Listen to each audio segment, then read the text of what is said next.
আইনি ভিত্তি ছাড়া জুলাই সনদ চূড়ান্ত হলে তা হবে গণপ্রতারণা, এমন মন্তব্য করেছেন এনসিপির আহ্বায়ক নাহিদ ইসলাম।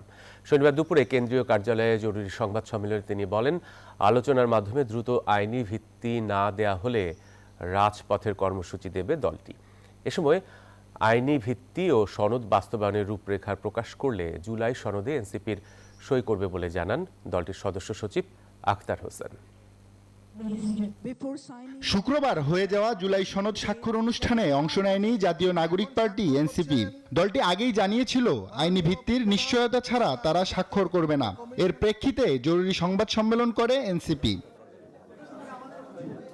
দলটির সদস্য সচিব আখতার হোসেন জানান, জুলাই সনদে আইনি ভিত্তি না দেওয়া আর জনগণের কাছে স্বচ্ছতা নিশ্চিত না থাকায় তারা স্বাক্ষর করেননি।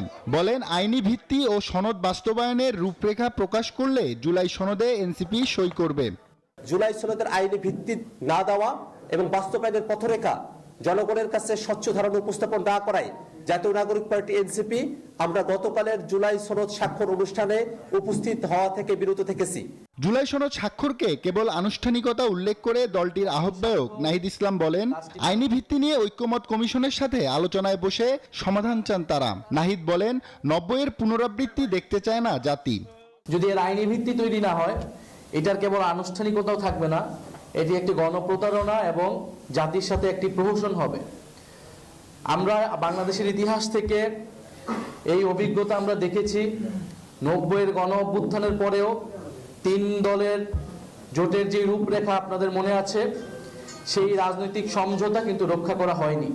নির্বাচন কমিশন পক্ষপাতমূলক আচরণ করেছে অভিযোগ করে নাহিদ ইসলাম বলেন, এই কমিশনে নিরপেক্ষ নির্বাচন করার সক্ষমতা নেই। কমিশন গায়ের জোরে অন্যের প্রেসক্রিপশনে চলছে।